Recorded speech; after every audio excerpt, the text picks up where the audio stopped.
Hello, my name is Jillian Hale. This is my graduate project for Human Resource Management under Dr. Deanne Sanchez.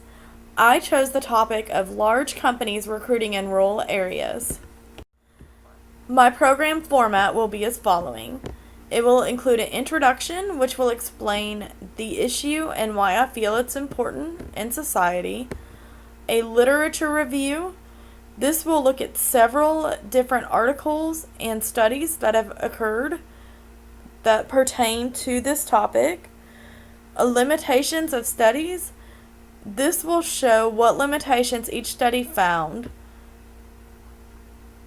Suggestions. This will involve what each study suggests to society and how they suggest doing it. Methodology, which is going to look at how each study was conducted, and conclusions showing implications in the 21st century workforce. This will show how it's related to what we are doing right now in society and how it can be used. And then personal recommendations.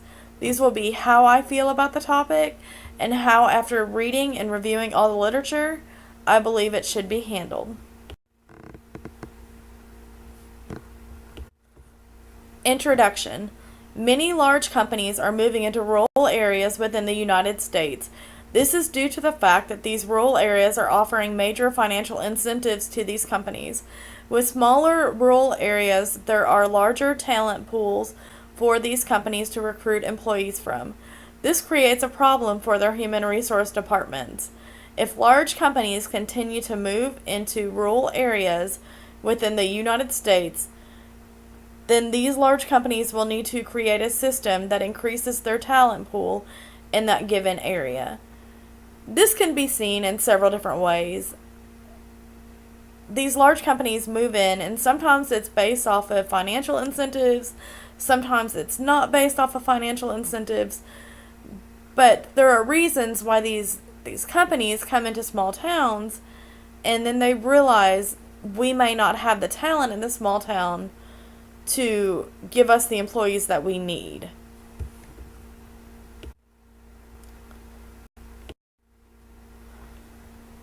At this point, I'll start the literature review. In this section, this research student will look at several different pieces of peer-reviewed literature.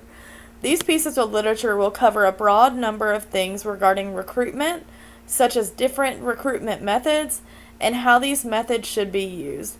Some of these pieces will also look into different reasons companies are moving into rural areas and what struggles they are finding with recruiting. This will also look over different fields that are having recruiting issues in rural areas. First, we'll start by looking at a basic definition of business recruitment. According to the Business Dictionary, business recruitment is the process of finding and hiring the best qualified candidate. This candidate can be from within or outside of an organization for a job opening. This is done in a timely manner that's cost effective. The recruitment process includes analyzing the requirements of a job, attracting employees to that job, screening and selecting applicants, hiring and integrating the new employee to the organization. So this is basically giving you an overview of everything that's involved in the recruitment. And it involves, a timely fashion, cost effective, and making sure that that employee is assisted with everything they need getting into the job.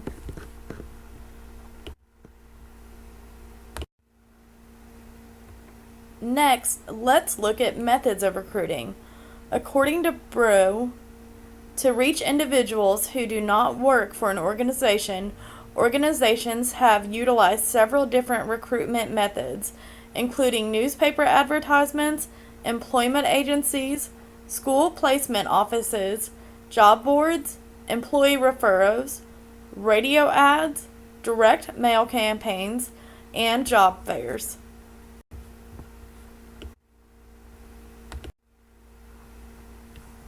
Now let's look at different types of positions and different types of applicants.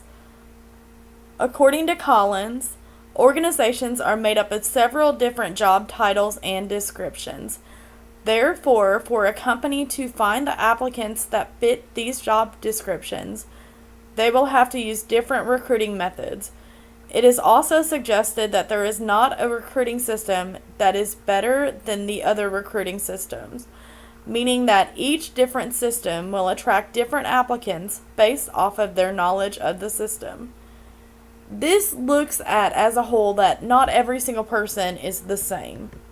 Each person is a different person, and in the same sense, each company is a different company. So they have different things that they're looking for.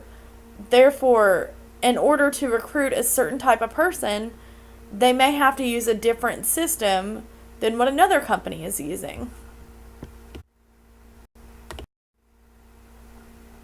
We're going to continue with that. With different types of positions, different types of applicants. The first step a company needs to make is to break up employees into subunits. These subunits will share similar attributes and job skills. After breaking up employees into subunits, determine which recruiting method works best for that single subunit.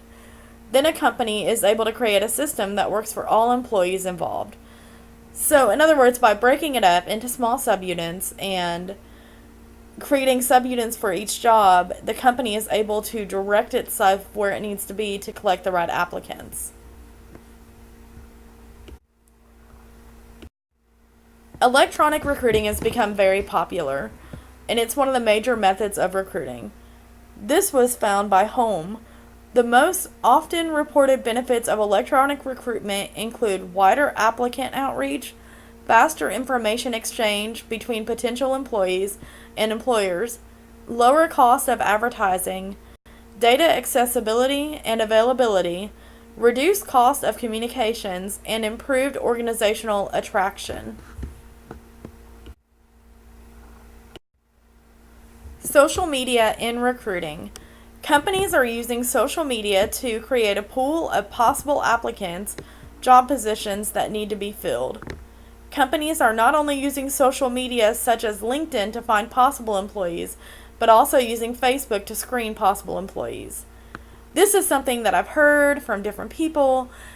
Companies are screening so they can actually meet people through LinkedIn and then screen the employees through Facebook based off of, what is on the employee's page and what is shown on that page. Reaching applicants that did not apply. This happens a lot in companies where an applicant will come in, look at a job online, and then decide not to apply, even though they may have what the job requires. And according to Bray, a company can use their website for possible applicants to apply to get more information about a possible job position. There can be a tracker on this website that allows the company to keep up with possible applicants that looked at the job description and chose not to apply. If there is a shortage of possible employees, the company can now use the tracker to seek out the possible applicants that chose to not apply. So, meaning if there was a website where you had to at least sign in, the company could keep up with who signed in and who looked at the jobs. Standards in holding talent. From an article called Finding and Keeping Top Talent, and this is by Sadler.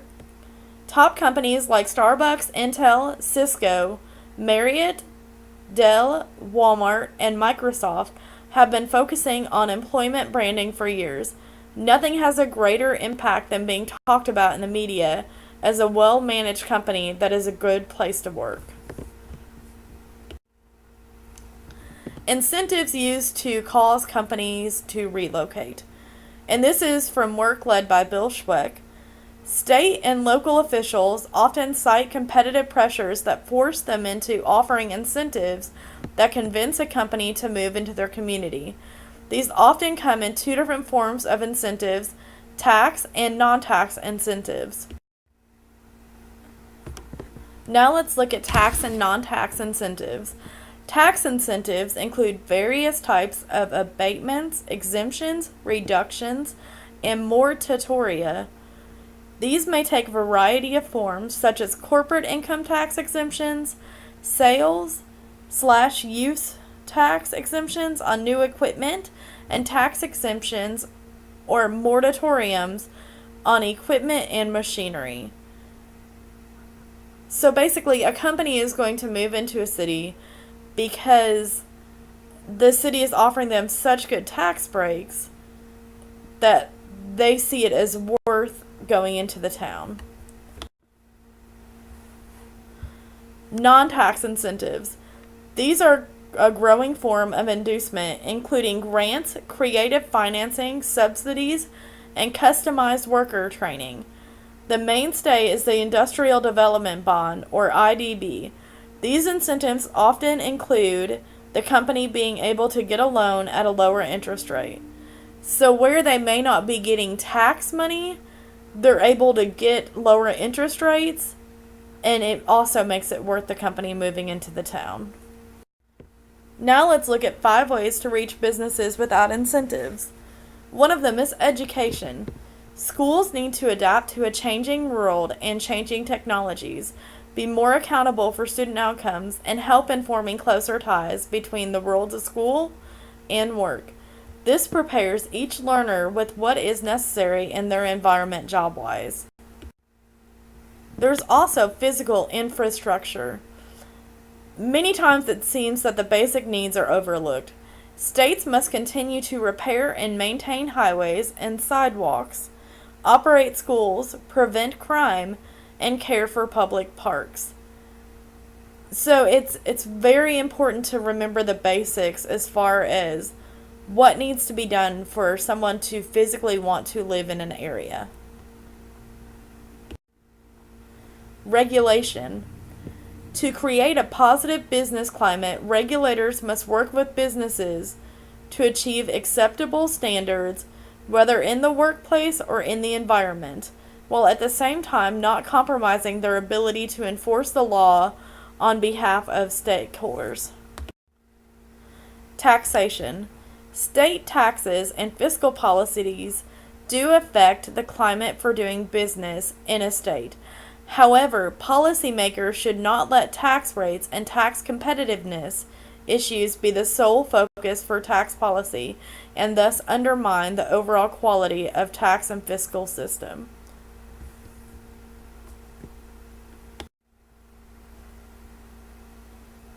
Business modernization.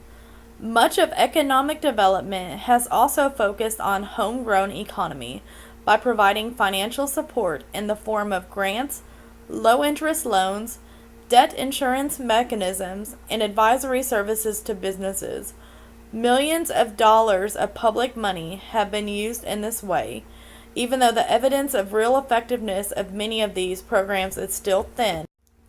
The challenge is to turn these programs into effective delivery systems.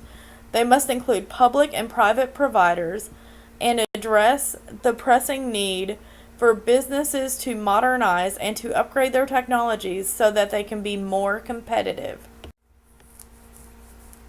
According to a study by Christensen that looked at the need for companies in rural areas, a study completed in Idaho evaluated how much moving a company into a rural area actually financially affected the area it moved into. This study showed that for every dollar the area spent, they actually made $4. This showed that although the incentives were costing the area money initially, they were in turn able to make a profit. In the same study, it was shown that companies tend to utilize local labor and raw materials in rural areas. The same companies bought equipment that needed to be utilized from outside sources. Although these companies created products in rural area, they sold to outside areas. This in turn created a situation where the company was giving to the local economy through labor and raw materials, and then bringing money back into the economy by selling the product in other areas. Firms in rural areas and issues finding talent. Based off of a study done by Akina and Ninjamans, numerous reports of media studies posit that more than previous generations, millennials 21 to 34 years old, prefer large cities, dense walkable urban centers, and rental apartments to suburban homes or rural locations.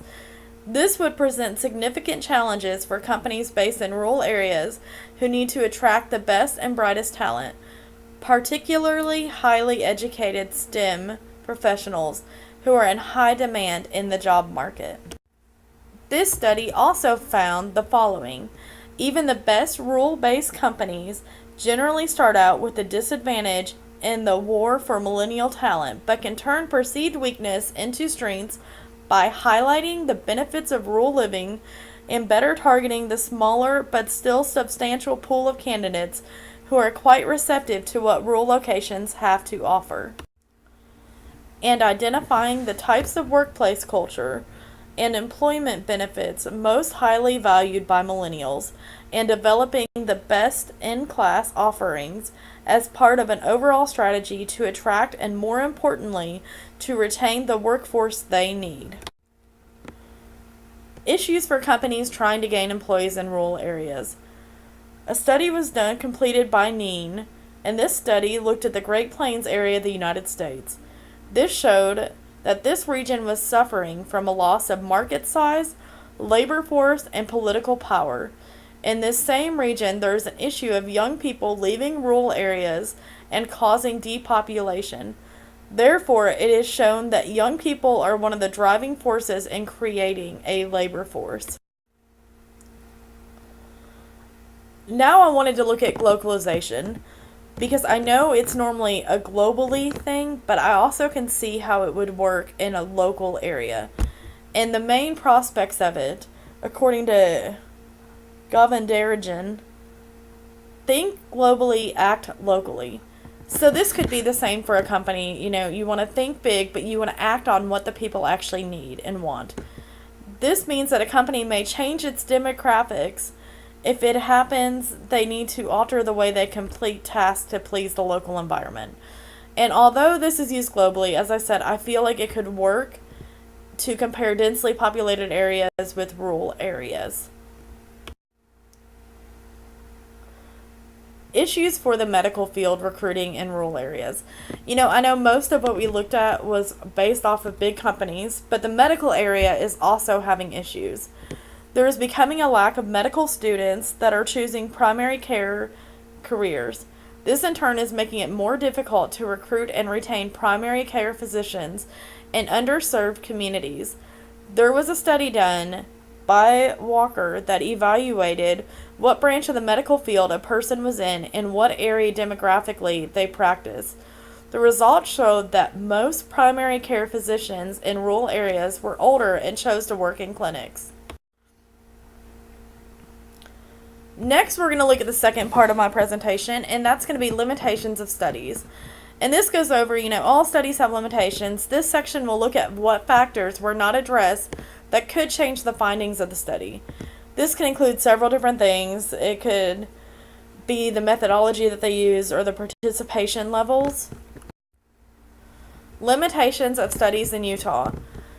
And this looks at the study that Christensen did. A study done in Utah evaluated the amount of money a firm in a rural area costs compared to the amount of money the firm was able to put back in the economy. One item that was not evaluated is the amount of times initial expenditures were recycled in local economy. This means that these initial expenditures could hold much more value than expected. So this basically means that they looked at one thing, but they weren't able to look at another thing. So the money that could be put back into the economy could be a lot more than what they thought, or it could be a lot less. Some limitations of the study completed by Ninjaments were as follows. Measuring recruiting initiatives, ROI, is never an exact science. Still, the more data that is collected in both qualitative surveys and budgetary analysis, the easier it will be to make judgments about the efficacy of a given initiative. This shows that one needs to make sure that the study group is large enough to actually make a formal judgment. So this is just saying, they did realize that they had to make their group a certain amount or it was going to be a limitation, and that they could have gone bigger and they would have gotten a better answer. Suggestions. This portion of the presentation will take a look at what the findings of each study meant to the researchers. In other words, what were the conclusions of the different studies? According to Christensen, an important consideration evaluating the potential impact of alternative firms on a local economy is the source of the dollars they will spend. In some respects, a local economy, like a household, cannot get richer by simply taking in its own washing, but must sell something to others to get more income.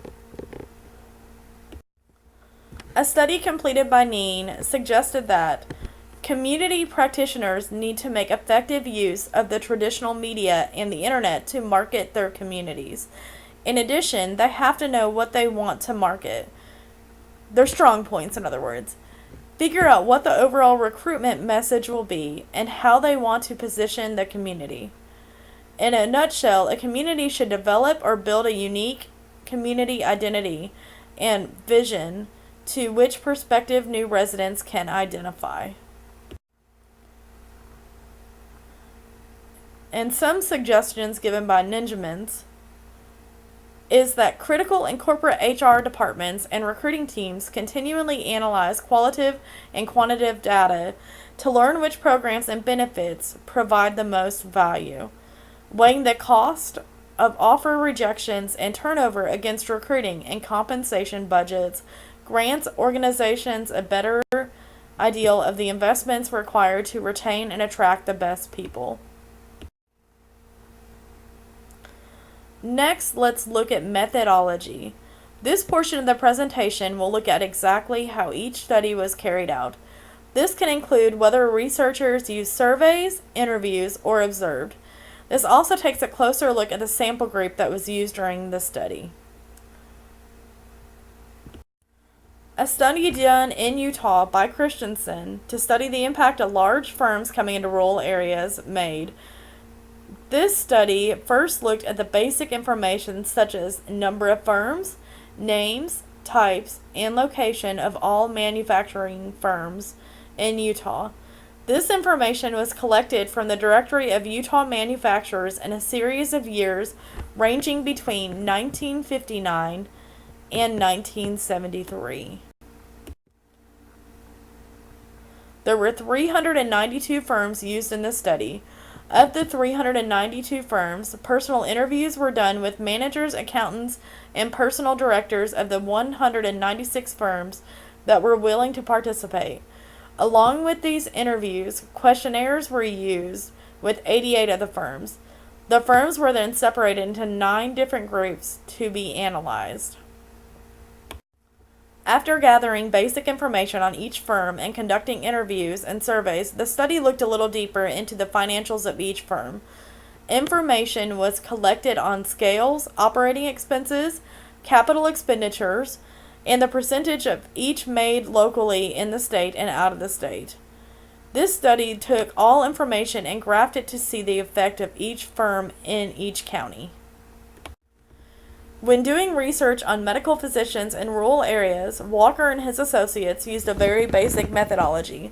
They conducted in-depth interviews with 42 primary care physicians from Los Angeles County, California, stratified by race/ethnicity, so were they African American, Latino, or non-Latino white, and practice location, meaning were they underserved or non-underserved areas.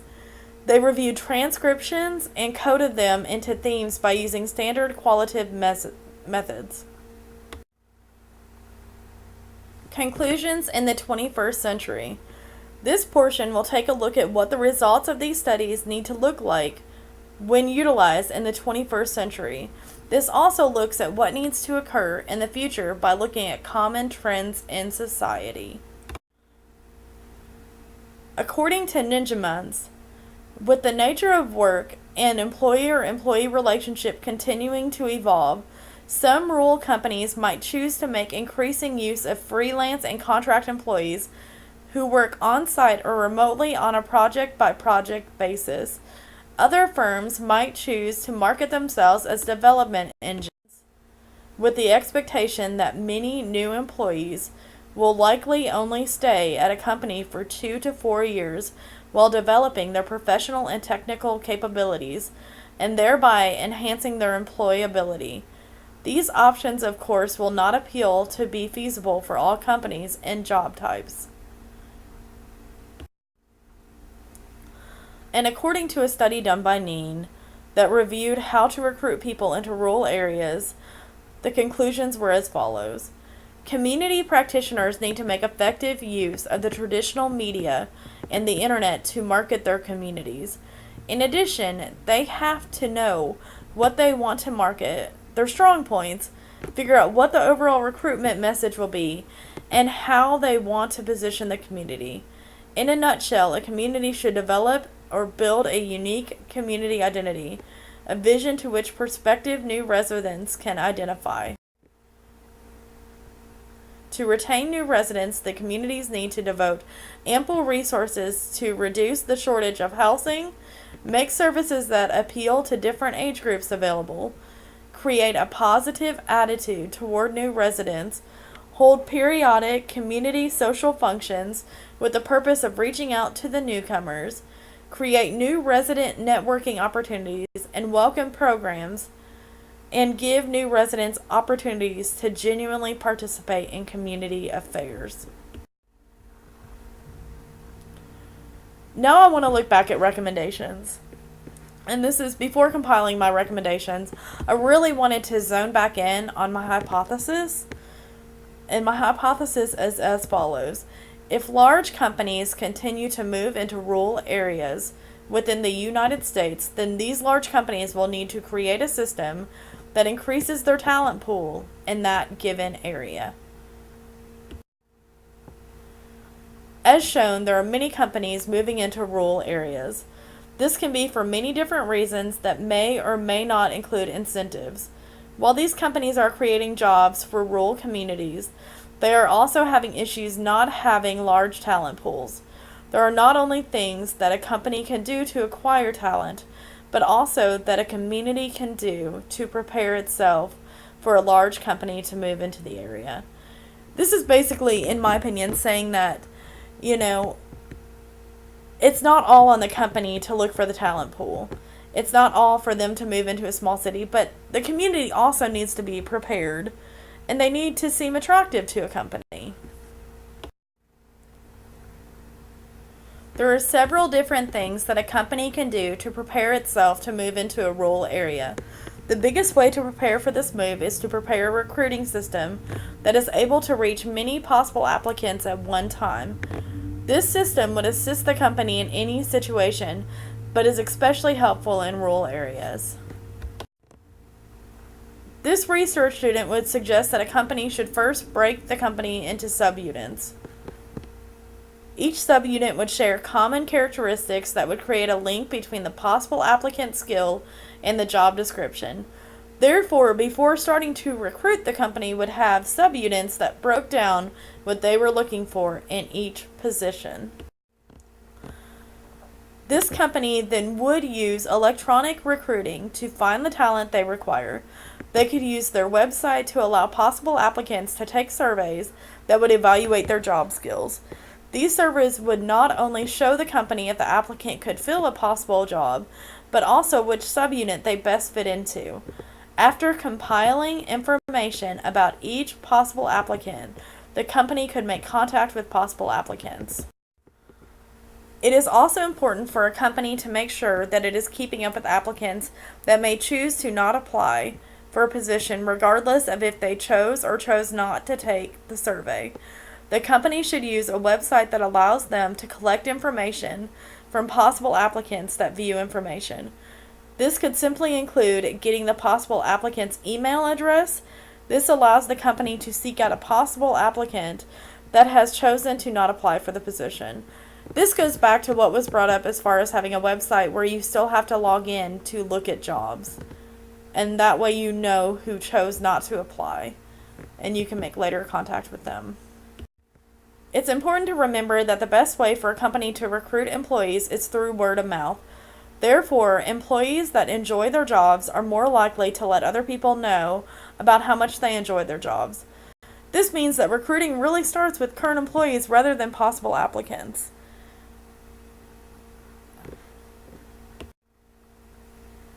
A community being prepared for a large company to move in also plays a major role in the recruitment process for a company. There are a few different things that a community can do to not only make themselves a desirable place for a company, but also an area that has quality applicants.